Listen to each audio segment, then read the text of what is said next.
നിങ്ങൾക്ക് രാവിലെ ദീക്ഷ ലഭിച്ചു കഴിഞ്ഞു, വൈകിട്ടും ദീക്ഷ ലഭിച്ചു കഴിഞ്ഞു എന്ന് സങ്കല്പിക്കുക. ദീക്ഷ ലഭിച്ചു കഴിഞ്ഞു, അരമണിക്കൂർ കിടന്നിട്ടുള്ള ആ ഒരു അനുഭവം അറിയാനായിട്ട് നിങ്ങൾ ശ്രമിച്ചു കഴിഞ്ഞു.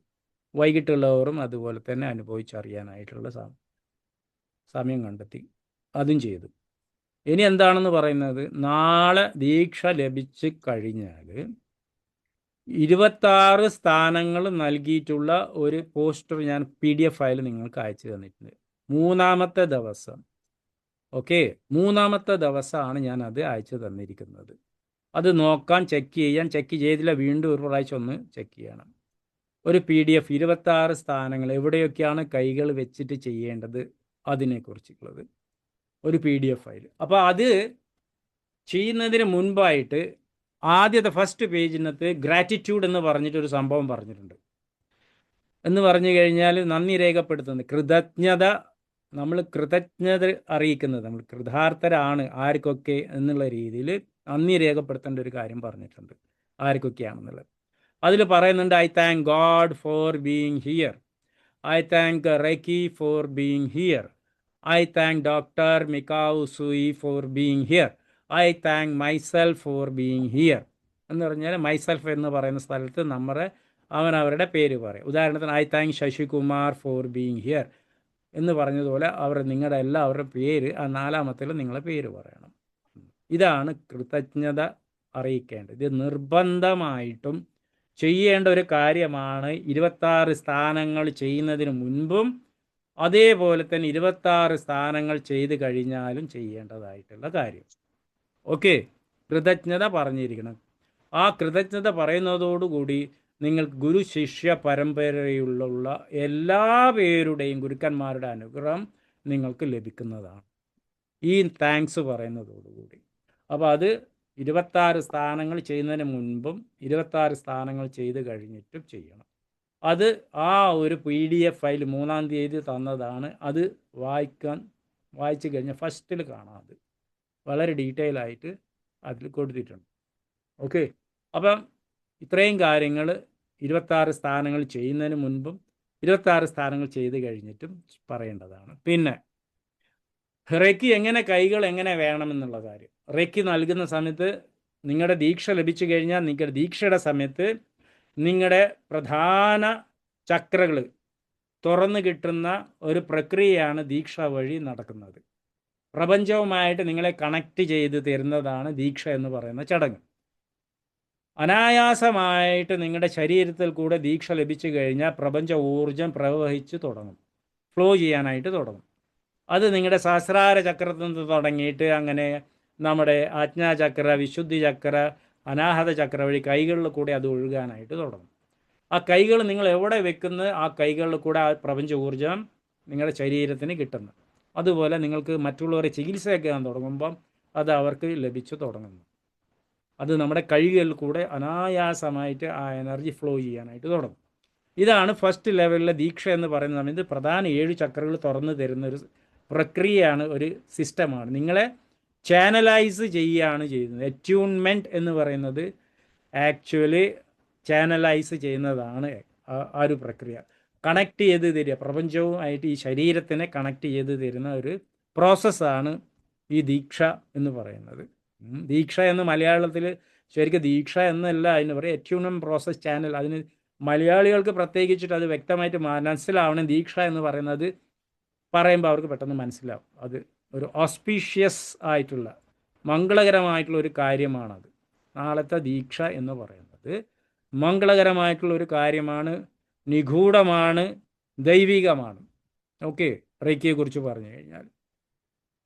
അപ്പോൾ കൈകളുടെ സ്ഥാനം, ഓരോ 26 സ്ഥാനങ്ങൾ പറഞ്ഞ് ആ 26 സ്ഥാനങ്ങൾക്ക് കൈകൾ എങ്ങനെ വെക്കണം എന്ന് പറഞ്ഞു കഴിഞ്ഞാൽ, നമ്മൾ ആ ചാർട്ട് നോക്കിക്കഴിഞ്ഞാലുണ്ട് 26 സ്ഥാനങ്ങൾ അങ്ങനെയൊക്കെയാണ്. അപ്പോൾ സഹസ്രാര ചക്രം മുതൽ അത് എങ്ങനെ ചെയ്യണം, സഹസ്രാര ചക്രം ചെയ്യണം എങ്ങനെയാണെന്ന് പറഞ്ഞാൽ 2 കൈകൾ നമ്മുടെ ഈ ഒരു കപ്പിൻ്റെ രൂപത്തിൽ എന്ന് പറഞ്ഞാൽ ഒരു കപ്പ് ഷേപ്പാക്കിയിട്ട് വേണം കൈകൾ ഇങ്ങനെ ഓരോ ഭാഗത്ത് വെക്കാൻ.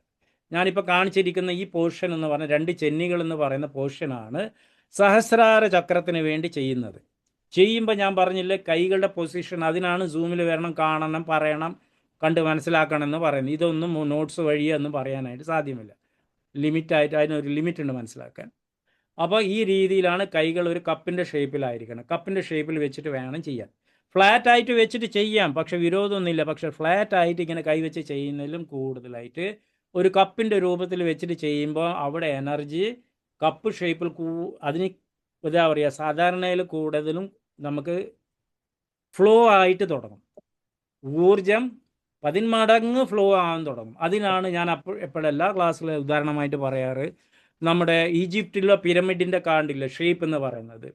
അത് ഈജിപ്തിൻ്റെ പിരമിഡിൻ്റെ അകത്ത് എന്താ പ്രത്യേകത? അതിനകത്ത് അന്ന് 3000-4000 വർഷം മുൻപ് മരണപ്പെട്ടിരിക്കുന്ന പ്രഗത്ഭന്മാരായിട്ടുള്ള വ്യക്തികളുടെ ശരീരം പ്രിസർവ് ചെയ്ത് വെച്ചിരിക്കുക, നശിക്കാതെ എന്ന് പറഞ്ഞാൽ കുറേയൊക്കെ അവരിങ്ങനെ എല്ലും തോലൊക്കെ ആയിട്ടുള്ള അവസ്ഥയിലാണുള്ളത്. പക്ഷെ എന്നിരുന്നാലും എല്ല് പോലും ജീർണിച്ചു പോകും കുറച്ച് കഴിഞ്ഞാൽ, ഇങ്ങനെ തുറന്ന് വെച്ച് കഴിഞ്ഞാൽ, ഇത്രയും വർഷം കഴിഞ്ഞാൽ. പക്ഷെ ഇന്നും അതെന്തുകൊണ്ടാണെന്ന് പറഞ്ഞു കഴിഞ്ഞാൽ ആ പിരമിഡിൻ്റെ ആ ഒരു കപ്പ് ഷേപ്പ് ഞാൻ പറയുന്നില്ല, ആ ഒരു എനർജി അതിനകത്ത് പ്രവഹിക്കുന്നത് 10 മടങ്ങാണ്. ഓക്കെ, ആ എനർജിയാണ് ശരിക്കും ഊർജമാണ്, പ്രപഞ്ച ഊർജം. ആ ശരീരം ഇപ്പോഴും പ്രിസേർവ് ചെയ്ത് വെക്കാനായിട്ട് സാധിക്കും, ജീർണിക്കാതെ, അത് അഴുകി നശിക്കാത്ത രീതിയിൽ ഇപ്പോഴും ഉള്ളത്. മനസ്സിലായില്ലേ? അപ്പോൾ നമ്മൾ റേക്കി ഇങ്ങനെ ചെയ്യുമ്പോൾ, കപ്പ് ഷേപ്പ് ചെയ്യുമ്പോൾ ആ രീതിയിലുള്ള ആ ഒരു പ്രക്രിയയാണ് നടക്കുന്നത്. കൂടുതലും എനർജി നമ്മുടെ ശരീരത്തിൽ ഫ്ലോ ചെയ്യും. വേറൊരു ഉദാഹരണം പറയുകയാണെങ്കിൽ മാഗ്നിഫയിങ് ഗ്ലാസ്, ഭൂതക്കണ്ണാടി എന്നൊക്കെ പറയുന്നില്ല. മാഗ്നിഫയിങ് ഗ്ലാസ് എന്താണ് ചെയ്യുന്നത്? നമുക്ക് ലെറ്റേഴ്സൊക്കെ കാണാൻ കുറച്ച് ബുദ്ധിമുട്ടാണെങ്കിൽ നമ്മൾ എന്താണ് കൈകളിൽ ഹസ്തരേഖയൊക്കെ ചെയ്യുന്നവരടുത്തൊക്കെ കാണും. രേഖകൾ ഇതിനെല്ലാം സാധാരണ വായിച്ചു മനസ്സിലാക്കാൻ പറ്റാത്ത ലെറ്റേഴ്സിനെ 10 മടങ്ങായിട്ട് നമുക്ക് കാണിച്ചു തരുന്നതാണ് ആ ഭൂതക്കണ്ണാടി എന്ന് പറയുന്നത്, അല്ലെങ്കിൽ മാഗ്നിഫയിങ് ഗ്ലാസ് ചെയ്യുന്നത്. 10 മടങ്ങായിട്ട് അക്ഷരങ്ങൾ വായിച്ച് മനസ്സിലാക്കുക, അല്ലെങ്കിൽ രേഖകൾ എന്തെങ്കിലും കാണാനുണ്ടെങ്കിൽ അത് കാണാനായിട്ട് സാധിക്കും. അതേപോലെയാണ് നമുക്ക് കപ്പ് ഷേപ്പിൽ റേക്കി ചെയ്യുമ്പോൾ നമുക്ക് എനർജി ശരീരത്തിനകത്ത് കൂടുതലും പ്രവഹിക്കും. നമ്മൾ ഇത്രയും ചെറിയ കൈ കൊണ്ട് ഇതൊക്കെ സാധിക്കുമെന്നൊക്കെ നമ്മുടെ ഈ ചെറിയ മനസ്സുകൊണ്ട് നമുക്ക് തോന്നുന്നുണ്ടാവും. അത് മനസ്സിൻ്റെ കാര്യമാണ്. മനസ്സ് അങ്ങനെ നമ്മളെ കൊണ്ട് തോന്നിക്കും. ഭയങ്കര ട്രിക്കിയാണ് മനസ്സിന് നമ്മൾ സ്വാധീനിക്കപ്പെട്ടു പോകരുത്. ഓക്കെ, എല്ലാം പുതിയ അറിവായതിന് പുതിയൊരു ലൈഫ് കിട്ടുന്ന പോലെയാണ് നാളത്തേത്, സ്പിരിച്വൽ ലൈഫ് കിട്ടുന്നത് പോലെ. അതുകൊണ്ടാണ് മംഗളകരമായ കാര്യമാണ് നാളത്തേത്. അപ്പം റേക്കി ചെയ്യുമ്പോൾ ഈ രീതിയിൽ കൈകൾ വെക്കണം. ഇത്രയും കാര്യങ്ങൾ മനസ്സിലായല്ലോ. ഗ്രാറ്റിറ്റ്യൂഡിൻ്റെ കാര്യം പറഞ്ഞു, കൈ എങ്ങനെ വെക്കണമെന്ന് പറഞ്ഞു, ഗ്രാറ്റിറ്റ്യൂഡ് 26 സ്ഥാനങ്ങൾ ചെയ്യുന്നതിന് മുൻപ് പറഞ്ഞു, അതേപോലെ തന്നെ 26 സ്ഥാനങ്ങൾ ചെയ്ത് കഴിഞ്ഞിട്ടുള്ള കാര്യം പറഞ്ഞു. ഇനി അടുത്തത് എന്താണെന്ന് പറഞ്ഞു കഴിഞ്ഞാൽ 26 സ്ഥാനങ്ങൾ 3 മിനിറ്റ് വെച്ച് ചെയ്യണം. അപ്പോൾ ഈ 3 മിനിറ്റ് വെച്ച് ചെയ്യുമ്പോഴത്തേക്ക് 1 മണിക്കൂർ 20 മിനിറ്റിന് ആയിട്ടുള്ള സമയം വേണ്ടി വരും. ഇപ്പം തന്നെ പലരുടെ മനസ്സിനകത്ത് പല ചിന്തകളും വന്ന് കാണും, ഇത്രയും സമയമൊക്കെ ഇരിക്കാൻ സാധിക്കുമോ എന്ന്. അത് മനസ്സാണ്, നിങ്ങളെന്ന് പറയുന്ന ആ വ്യക്തിയല്ല പറയണത്, നിങ്ങളുടെ മനസ്സാണ് നിങ്ങളെ കൊണ്ട് അങ്ങനെ തോന്നിക്കുന്നത്. ചെയ്യാൻ സാധിക്കും. അതിനാണ് ഉത്സാഹി വേണം നമുക്ക് എപ്പോഴും. ഉത്സാഹ നിശ്ചയ ധൈര്യ ഇത് സംസ്കൃതത്തിൽ പറയുന്ന കാര്യം. ഉത്സാഹം ഉണ്ടായിരിക്കണം, ദൃഢനിശ്ചയത്തോടു കൂടിയായിരിക്കണം. എന്ന് ഞാൻ ചെയ്യും എന്ന് പറഞ്ഞ് 21 ദിവസം ഞാൻ ചെയ്തിരിക്കും എന്നുള്ളൊരു ദൃഢനിശ്ചയം വേണം. പിന്നെ ഉത്സാഹ നിശ്ചയ ധൈര്യാത്ത് എന്ന് പറഞ്ഞാൽ സംസ്കൃതത്തിൽ ഇവിടെ പേഷ്യൻസ്, ക്ഷമയോടുകൂടി കാര്യങ്ങൾ ചെയ്യണം. ഉത്സാഹ നിശ്ചയ ധൈര്യ, ഉത്സാഹത്തോടു കൂടി ചെയ്യണം, ദൃഢനിശ്ചയത്തോടു കൂടി ചെയ്യണം, ക്ഷമയോടുകൂടി ചെയ്യണം. അപ്പോൾ തീർച്ചയായിട്ടും നിങ്ങൾക്ക് ഇത് ചെയ്തെടുക്കാനായിട്ട് സാധിക്കും, ഒരു മടിയില്ലാതെ ചെയ്തെടുക്കാനായിട്ട് സാധിക്കും. ഓക്കെ, അപ്പോൾ ഞാൻ പറഞ്ഞു 1 മണിക്കൂർ 20 മണിക്കൂറിൻ്റെ സമയം വേണ്ടി വരും. ഇത് ഏറ്റവും ബെസ്റ്റ് ടൈം മോർണിംഗ് ചെയ്യുകയാണെങ്കിൽ മോർണിംഗ് കാലത്ത് തന്നെ ചെയ്യുന്നതാണ് ഏറ്റവും ബെസ്റ്റ് ആയിട്ടുള്ള ടൈം. ഉദാഹരണത്തിന് പറയുകയാണെങ്കിൽ സൂര്യൻ ഉദിക്കുന്നതിന് മുൻപുള്ള ഒരു 90 മിനിറ്റ് എന്ന് പറയുന്ന സമയമാണ് ഈ ബ്രഹ്മമുഹൂർത്തം എന്നൊക്കെ പറയുന്ന സമയം. ആ സമയത്തൊക്കെ നിങ്ങൾക്ക് ചെയ്യാൻ പറ്റുകയാണെങ്കിൽ വളരെ നല്ല കാര്യം. പക്ഷെ ആ സമയത്തൊക്കെ നല്ല ഉറക്കമുള്ള സമയമാണ്. അപ്പോൾ ആ സമയത്ത് ചിലവർക്കൊന്നും എഴുന്നേൽക്കാനായിട്ട് പറ്റുമെന്ന് തന്നെ അറിയില്ല. പക്ഷേ എഴുന്നേൽക്കാൻ പറ്റുന്ന ആൾക്കാരുണ്ട്, ചെയ്യുന്ന ആൾക്കാരുമുണ്ട്. അപ്പോൾ ആ സമയത്തൊക്കെ ഇത് ചെയ്യാനായിട്ട് പറ്റുമെങ്കിൽ സൂര്യൻ ഉദിക്കുന്നതിന് 90 മിനിറ്റ് മുൻപാണ് ബ്രഹ്മമുഹൂർത്തം എന്ന് പറയുന്ന സമയം. ആ സമയമാണ് ആപ്റ്റായിട്ടുള്ള സമയം എന്ന് പറഞ്ഞാൽ പീക്ക്. ഇത് ചെയ്യാൻ പറ്റി ഏത് കാര്യമാട്ടെ, പഠിപ്പാട്ടെ, സ്കൂൾ കാലത്തൊക്കെ നമ്മളൊക്കെ രാവിലെ എഴുന്നേറ്റ് പഠിക്കാറില്ലേ? പണ്ട് കാലങ്ങളിലൊക്കെ ഞാനൊക്കെ ചെയ്തിട്ടുണ്ട്. അന്നൊന്നും കറണ്ടൊന്നുമില്ല. എന്താ പറയുക, വിളക്ക് കത്തിച്ചിട്ട് എണ്ണ ഒഴിച്ചിട്ട്, മണ്ണെണ്ണ ഒഴിച്ചിട്ട് വിളക്ക് കത്തിച്ചിട്ട് പഠിച്ച കാലമുണ്ട്. ഇപ്പോൾ കാലമൊക്കെ മാറി, ലൈറ്റും കാര്യങ്ങളൊക്കെ വന്ന്. അത് കാരണം കൊണ്ട് തന്നെയാണ് നമ്മൾ 12 മണിയൊക്കെ കഴിയും ഉറങ്ങാൻ തന്നെ, 1 മണിയൊക്കെ ആവും. പണ്ടൊക്കെ എന്നാൽ നേരത്തെ കിടന്നുറങ്ങി നേരത്തെ എഴുന്നേൽക്കാനുള്ള ഒരു ശീലം ഉണ്ടായിരുന്നു. ഓക്കെ, അതൊക്കെ മാറി. എന്നിരുന്നാലും ചെയ്യേണ്ടവർക്ക് ചെയ്യാം, ചെയ്യുന്നവരുണ്ട്. ഏറ്റവും ബെസ്റ്റ് ടൈം മോർണിംഗിൽ ഒറ്റ ഇരിപ്പിൽ ചെയ്ത് തീർക്കാൻ പറ്റുകയാണെങ്കിൽ അതാണ് ഏറ്റവും ബെസ്റ്റ്. ഇനി ഒറ്റ ഇരിപ്പിൽ ഇരുന്ന് ചെയ്യാനായിട്ട് സാധിച്ചിട്ടില്ല എന്നുണ്ടെങ്കിൽ വ്യത്യസ്തമായിട്ടുള്ള 3 സമയങ്ങൾ ചെയ്ത് തീർക്കാം. രാവിലെ ഒരു 20 മിനിറ്റ്, ഉച്ചക്കൊരു 20 മിനിറ്റ്, പിന്നെ ബാക്കി വരുന്നത് 20 മിനിറ്റ്. എന്താണ് മാക്സിമം 20 എന്നുള്ള ഞാൻ എക്സാമ്പിൾ പറഞ്ഞേ ഉള്ളൂ. നിങ്ങൾക്ക് അത് എങ്ങനെയാണോ നിങ്ങളുടെ സൗകര്യം അതുപോലെ അതിനെ ഭാഗം ചെയ്ത് തീർക്കാം. 3 ഭാഗമായിട്ട് ചെയ്ത് തീർക്കാം, അല്ലെ 2 ഭാഗമായിട്ട് ചെയ്ത് തീർക്കാം. ഇനി അതല്ല ഒറ്റയിരിപ്പിൽ ചെയ്ത് തീർക്കാൻ പറ്റുകയാണെങ്കിൽ ഒറ്റയിരിപ്പിൽ ചെയ്ത് തീർക്കാം. ഓക്കെ, ഇത്രയും കാര്യങ്ങൾ ഇപ്പം ഞാൻ പറഞ്ഞു. ഇനി ഈ പറഞ്ഞ കാര്യമായിട്ട് എന്തെങ്കിലും ബന്ധപ്പെട്ടിട്ടുണ്ടെങ്കിൽ ചോദ്യങ്ങൾ എന്തെല്ലാം ഇപ്പം ചോദിച്ചോളൂ, എല്ലാം വ്യക്തമാക്കി ചോദിച്ചോളൂ, എന്നിട്ട് അടുത്ത കാര്യത്തിലേക്ക് കിടക്കാം. അല്ല സാറേ, ഒരു സംശയം ചോദിക്കട്ടെ. സാറേ, ചോദിച്ചോളൂ. നമ്മള് ദീക്ഷ കഴിഞ്ഞു, ബാക്കിയുള്ള 26 സ്ഥാനങ്ങൾ ദിവസം അങ്ങനെ ചെയ്തുകൊണ്ടിരിക്കുകയാണെന്ന് പറഞ്ഞു. അപ്പൊ നമുക്ക് ഈ ചെയ്യുന്ന സമയത്ത് റെക്കി നമ്മുടെ കൈകളിലേക്ക് വരണ്ടേ? ഇതിനു മുന്നേ അതിലെന്തെങ്കിലും ചെയ്യേണ്ട ആവശ്യമുണ്ടോ? റെക്കി ശരീരത്തിൽ വരണ്ടേ? അതിന് നിങ്ങൾക്കൊരു മെത്തേഡ്, നിങ്ങളിപ്പോൾ ഓൾറെഡി ദീക്ഷ എടുത്തു കഴിഞ്ഞ ശരീരത്തിൽ വന്നു കഴിഞ്ഞു. അത് ഞാൻ പറഞ്ഞല്ലോ, അതിങ്ങനെ ഓട്ടോമാറ്റിക് പ്രവർത്തിച്ചു തുടങ്ങും. ദീക്ഷ ലഭിച്ചു കഴിഞ്ഞാൽ പിന്നെ ദീക്ഷ ഓക്കെ. പിന്നെ അത് റെക്കിന് ദിവസം നമ്മൾ ചെയ്യുന്ന സമയത്ത് വിളിച്ചു വരുത്തേണ്ട ആവശ്യമില്ല അല്ലെ? വിളിച്ചു വരുത്താനാണ് ആ കൃതജ്ഞത പറയണമെന്ന് പറഞ്ഞല്ലോ, ഗ്രാറ്റിറ്റ്യൂഡ്. അത് വിളിച്ചു വരുത്തതിന് തുല്യമാണ്, ഗുരുക്കന്മാരുടെ അനുഗ്രഹം. അത് മാത്രം ചെയ്താൽ മതി. അത് മാത്രം ചെയ്തിട്ട് നമ്മൾ പൊസിഷനിൽ വെച്ചു. അത് മാത്രം ചെയ്താൽ മതി. ഓക്കെ. ആൻഡ് ഈ 26 ചെയ്യുമ്പോ 3 മിനിറ്റ് എന്ന് പോലെ, അപ്പൊ ആ ടൈമിങ്ങിന്റെ അതെങ്ങനെ നമ്മൾ കാൽക്കുലേറ്റ് ചെയ്യേണ്ടത്? ടൈമിംഗ് ഞാൻ ഓൾറെഡി അയച്ചു തന്നിട്ടുണ്ടല്ലോ, ഒരു ബെൽ മ്യൂസിക്, റേക്കിയുടെ ബെൽ മ്യൂസിക് ഞാൻ അയച്ചു തന്നിട്ടുണ്ട്. അത് തന്നെ മതി. യെസ്. അതിൽ 2 കാര്യമാണ്. ബെൽ മ്യൂസിക് കേട്ട് ചെയ്യുമ്പോൾ 2 ബെനിഫിറ്റ് ഉണ്ട് അതിനകത്ത്. കാരണം അത് വെച്ച് കേൾക്കുക തന്നെ വേണം, നിങ്ങൾ അത് വെച്ച് തന്നെ പ്രാക്ടീസ് ചെയ്യണം. മറ്റുള്ളവർക്ക് ചെയ്യുമ്പോഴും അത് വെച്ചിട്ട് തന്നെ ചെയ്യണം. കാരണം അത് 2 ബെനിഫിറ്റ് ഉണ്ട്. ഒന്ന്, നിങ്ങളുടെ മനസ്സിനെ ശാന്തമാക്കുന്ന രീതിയിലുള്ളൊരു മ്യൂസിക്കാണ് അതിൻ്റെ ബാക്ക്ഗ്രൗണ്ടിൽ. കേട്ടിട്ടുണ്ടോ? ഇയർഫോൺ വെച്ച് ചെയ്യാൻ പറ്റുമോ? ഇയർഫോൺ വെച്ചിട്ടൊക്കെ ചെയ്യാം. അപ്പോൾ ആ രീതിയിൽ നിങ്ങൾക്കൊന്ന് മനസ്സിനെ ശാന്തമാക്കാനായിട്ടുള്ള ഒരു മ്യൂസിക്കാണത്. അത്രയും പവർഫുൾ ആയിട്ടുള്ള ഒരു മ്യൂസിക്കാണ്, മനസ്സിനെ ശാന്തമാക്കും. അത് വേറെ എന്താണ്, അതിനകത്ത് 3 മിനിറ്റ് ആകുമ്പോഴത്തേക്ക് ഒരു മണി അടിക്കുന്നുണ്ട്. ഒരു മണി അടിക്കും 3 മിനിറ്റ് ആകുമ്പോൾ. അപ്പോൾ നിങ്ങൾക്ക് നിങ്ങളുടെ കൈകളുടെ സ്ഥാനം മാറ്റാം. ഇനി മൊബൈൽ നോക്കിയിട്ടോ അല്ലെങ്കിൽ അലാറം അതിന് വേറെ സെറ്റ് ചെയ്യേണ്ടതൊന്നും ആവശ്യമില്ല. അത്രയും എളുപ്പമാക്കിയിട്ട് തന്നിട്ടുണ്ട് നിങ്ങൾക്ക്. ക്ലിയർ ആയില്ലേ? ഓക്കെ, അടുത്ത ആരാണ്? ചോദിച്ചോളൂ.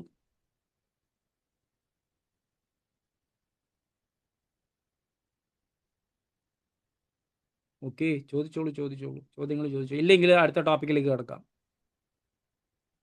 ഓക്കെ, വാങ്ങിച്ചു കഴിഞ്ഞാൽ നാളെ നമ്മൾ ഇത് ചെയ്യണ്ടല്ലോ, മറ്റന്നാൾ മുതൽ ചെയ്താൽ മതിയാവൂലേ? 24 മണിക്കൂറിനകത്ത് ചെയ്ത് തീർത്തിരിക്കണം. രാവിലെ ഉള്ളവരാണെങ്കിൽ പിറ്റേ ദിവസത്തെ 7 മണിക്ക് മുമ്പായിട്ട് ചെയ്ത് തീർക്കണം. വൈകിട്ടുള്ളവരാണെങ്കിൽ പിറ്റേ ദിവസത്തെ 8 മണിക്ക് മുമ്പായിട്ട് ചെയ്തിരിക്കണം. അതാദ്യം ക്ലിയർ ആയിട്ട് മനസ്സിലാക്കി. ദീക്ഷ ലഭിച്ചതിന് ശേഷം 26 മണിക്കൂറിൽ ചെയ്ത് 24 മണിക്കൂറിനകത്ത് ചെയ്ത് തീർത്തിരിക്കണം.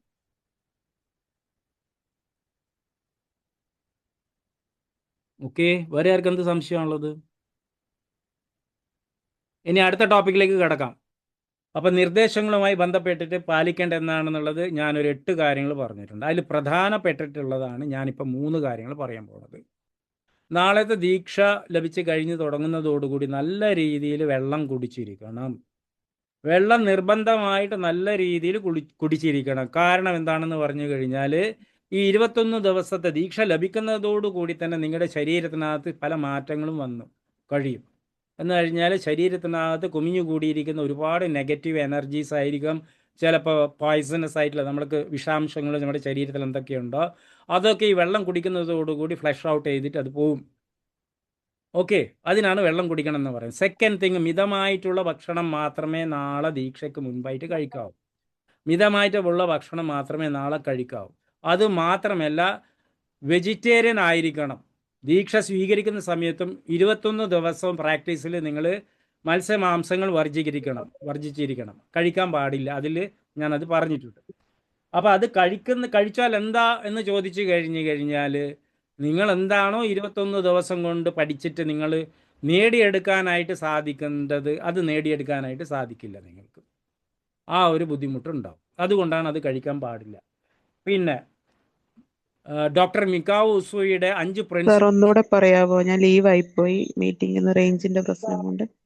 ഒന്ന് ഇപ്പം ഞാൻ എക്സ്പ്ലെയിൻ ചെയ്യാമോ? പറഞ്ഞുകൊണ്ടിരിക്കുന്ന കാര്യം എന്താണെന്ന് പറഞ്ഞാൽ നാളത്തെ ദീക്ഷയ്ക്ക് മുൻപായിട്ട് പാലിക്കേണ്ട നമ്മുടെ ഭക്ഷണവുമായി ബന്ധപ്പെട്ട കാര്യങ്ങൾ. അതിൽ വെള്ളം പ്രധാനപ്പെട്ടിട്ട് വെള്ളം നല്ല രീതിയിൽ കുടിക്കണം.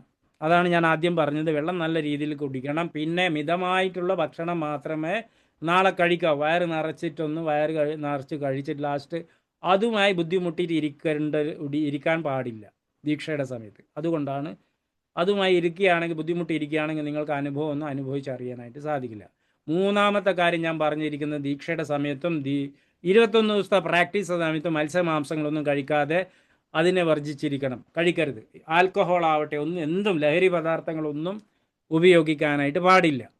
എന്തിനാണെന്ന് പറഞ്ഞു കഴിഞ്ഞാൽ നിങ്ങൾ എന്തിനാണോ പഠിക്കാനായിട്ട് ഉത്സാഹത്തോട് പഠിക്കാൻ വന്നു കഴിഞ്ഞാൽ അത് പൂർണ്ണമായിട്ട് നിങ്ങൾക്ക് നേടിയെടുക്കാനായിട്ട് സാധിക്കില്ല.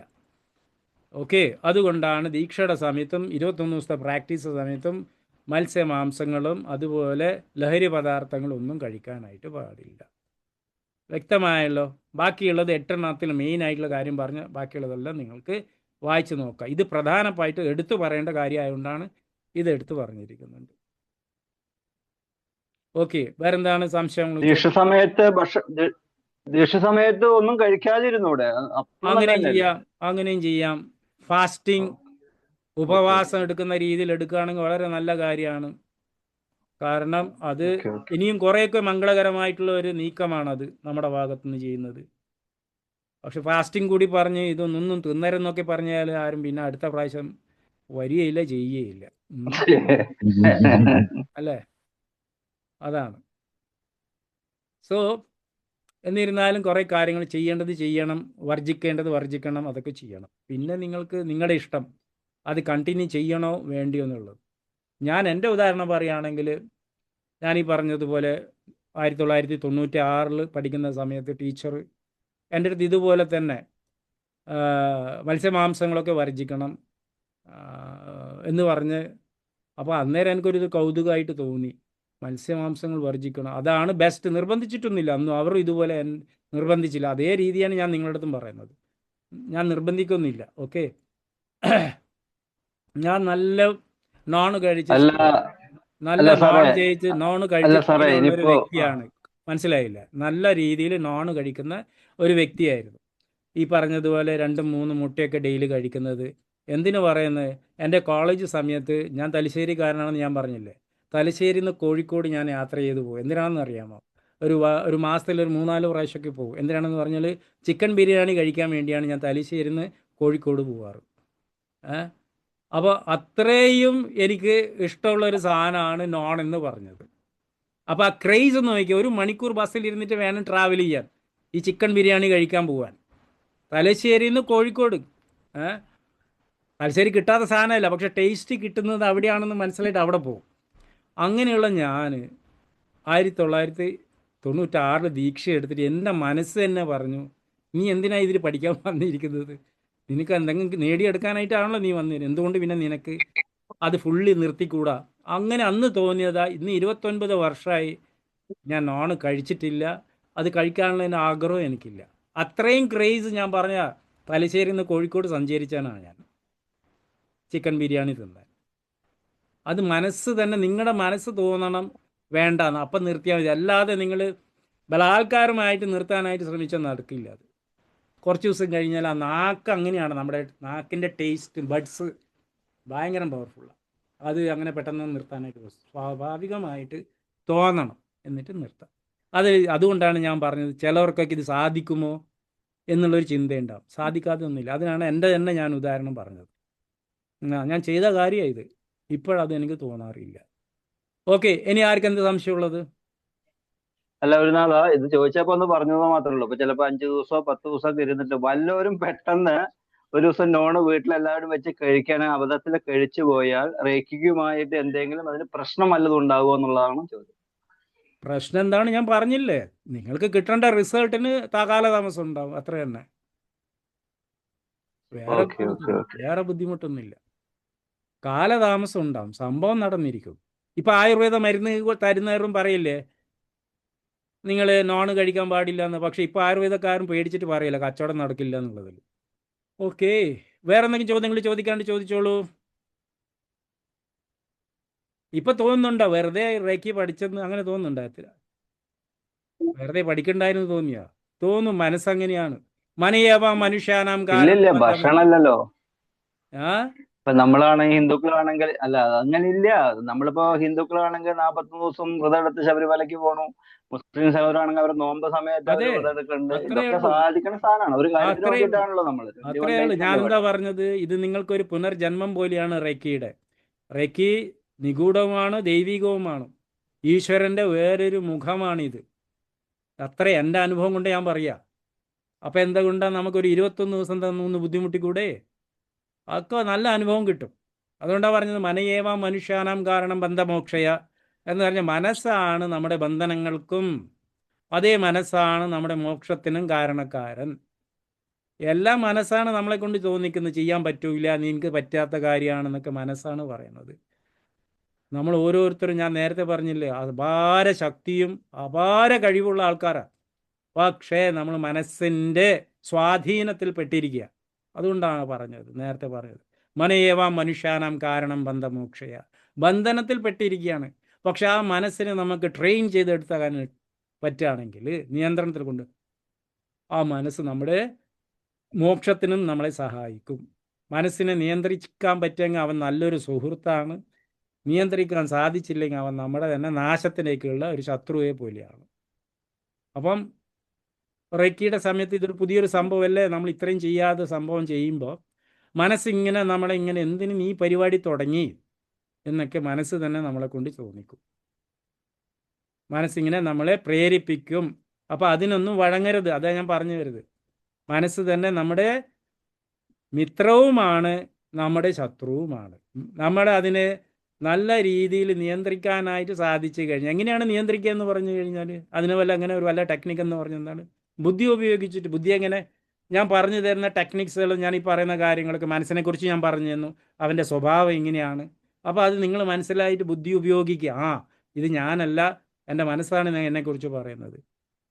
കാരണം ഈ ഓരോ തട്ടുകളാണ് ഇതുള്ളത്. ഓരോ തട്ട് ലെവലിലാണ്. നമ്മുടെ ശരീരത്തിനകത്ത് തന്നെ സൂക്ഷ്മ ശരീരമുണ്ട്. ഞാനത് നിങ്ങൾക്ക് നോട്ട്സ് തന്നിട്ടുണ്ടല്ലോ. സ്ഥൂല ശരീരമുണ്ട്, സൂക്ഷ്മ ശരീരമുണ്ട് എന്നൊക്കെ പറഞ്ഞിട്ട്.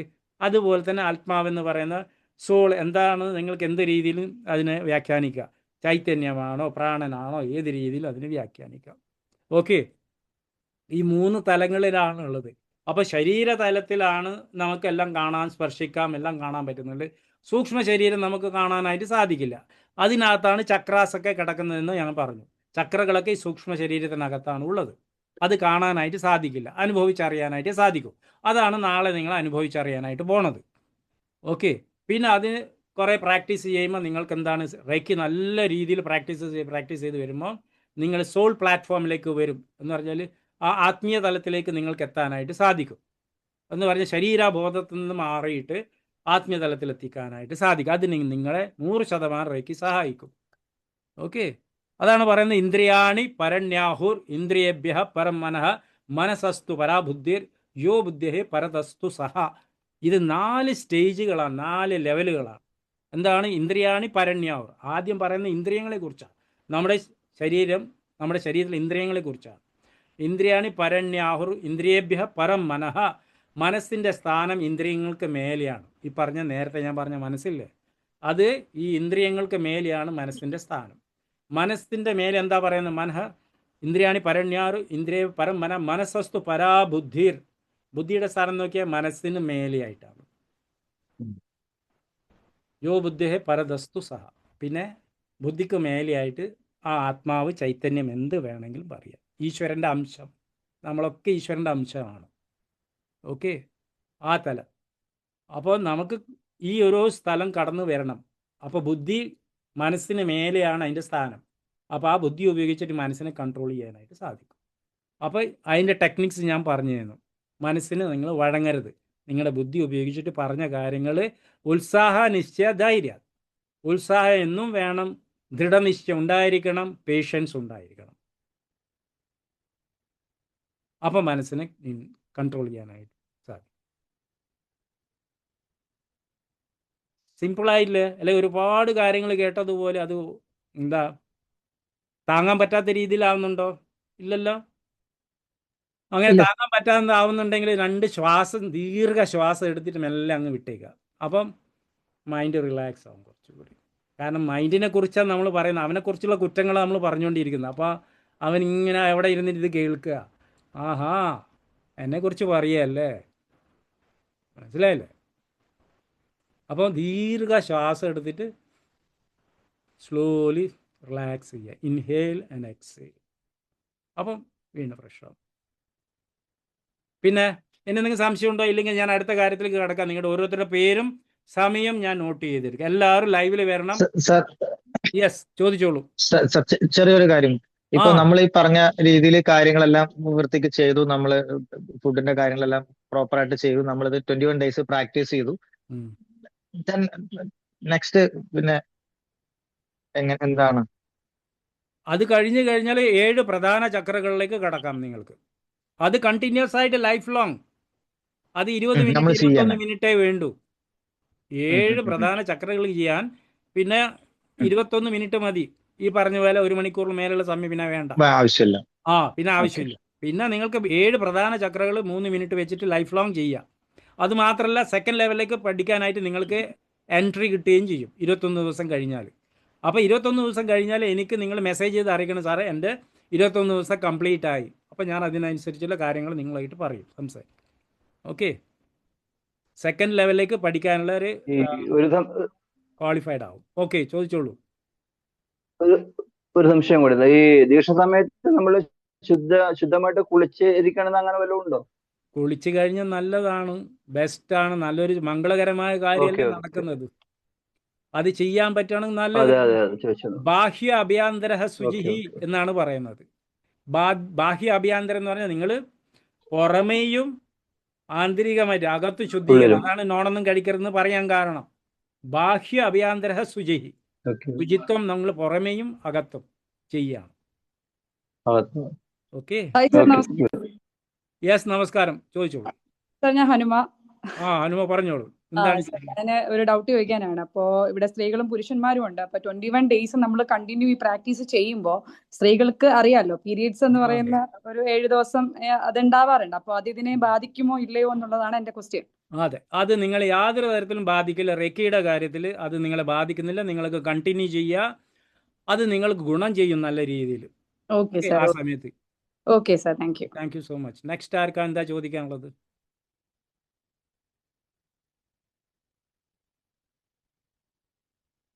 ചോദിക്കണ്ട, ചോദ്യം വരുന്നില്ലേ? ഓക്കെ, ശരി. കാര്യങ്ങളൊക്കെ ഒരുവിധം എല്ലാവർക്കും മനസ്സിലാക്കിയിരിക്കുന്നുണ്ട്. 7 7:15 എന്ന് പറഞ്ഞ രാവിലത്തെ സമയം, 8 8:15 ദീക്ഷയുടെ സമയങ്ങൾ. ആ സമയത്ത് നിങ്ങൾ ദീക്ഷ സ്വീകരിച്ചിരിക്കുക.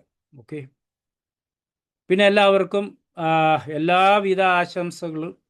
നാളെ നടക്കാൻ പോകുന്ന ദീക്ഷാ ചടങ്ങ് നിങ്ങൾ ഓരോരുത്തരും സന്തോഷത്തോടു കൂടി അത് സ്വീകരിക്കണം.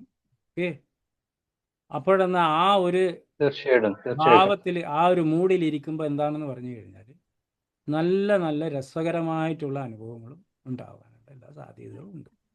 ഓക്കെ, എല്ലാവർക്കും ആശംസകൾ ഒരിക്കൽ കൂടെ. സാർ, ഇപ്പൊ പറയുമ്പോൾ തന്നെ എന്തോ ഒരു വൈബ്രേഷൻ ഉണ്ട്. ശരിക്കും കയ്യിൽ എന്തോ പോലെ ഒരു വൈബ്രേഷൻ ചെയ്യുന്നുണ്ട്, ഫീൽ ചെയ്യുന്നുണ്ട്. I feel it. നിങ്ങളത് മനസ്സിലാക്കി എന്ന് പറഞ്ഞാൽ നേരിട്ടിട്ട് വരുമ്പോൾ ആക്ച്വലി ഞാൻ നിങ്ങളുടെ അടുത്ത് സംസാരിക്കുമ്പോൾ നിങ്ങൾക്ക് എൻ്റെ എനർജി കിട്ടിക്കൊണ്ടേ ഇരിക്കുക. എൻ്റെ എനർജി നിങ്ങളിൽ ട്രാൻസ്ഫർ ആയിക്കൊണ്ടിരിക്കുകയാണ്. അതുകൊണ്ടാണ് ഇത്രയും ക്ഷമയോടുകൂടി ഇത്രയും നേരം നിങ്ങൾക്ക് ഇരിക്കാൻ പറ്റുന്നതും വീണ്ടും കേൾക്കാനായിട്ട് തോന്നുന്നതും. അപ്പോൾ റേക്കിയുടെ ദീക്ഷ എന്ന് പറയുന്നത് എത്രമാത്രമായിരിക്കും. അപ്പോൾ നേരിട്ട് ഇത് വരുന്ന സമയത്ത് ശരിക്കും എൻ്റെ എനർജി നിങ്ങളിലേക്ക് ട്രാൻസ്ഫർ ആവുന്നതാണ്. അതാണ് നേരിട്ട് കാണണമെന്ന് പറയുമ്പോൾ ഞാൻ നിങ്ങളെല്ലാവരെയും കണ്ടു കഴിയുമ്പം ആ എനർജി എക്സ്ചേഞ്ച് ആവുകയും ചെയ്യും. പിന്നെ എനിക്ക് ആ മുഖം എനിക്ക് ആ സമയത്ത് ദീക്ഷയുടെ സമയത്ത് വന്നിരിക്കും. എത്ര ആൾ വന്നു കഴിഞ്ഞാലും അത് നടക്കും. Okay, okay sir. All the best എല്ലാവർക്കും. ശരി. Thank you so much sir. വളരെ നന്നായിട്ട് ചെയ്ത് ആ, തീർക്കാൻ. Thank you thank you thank you thank you thank you. Good thank night, you sir. ശുഭരാത്രി. എല്ലാവർക്കും എല്ലാ രീതിയിലും ആശംസ. Thank you good sir. Night. Good thank night. You. Thank you sir.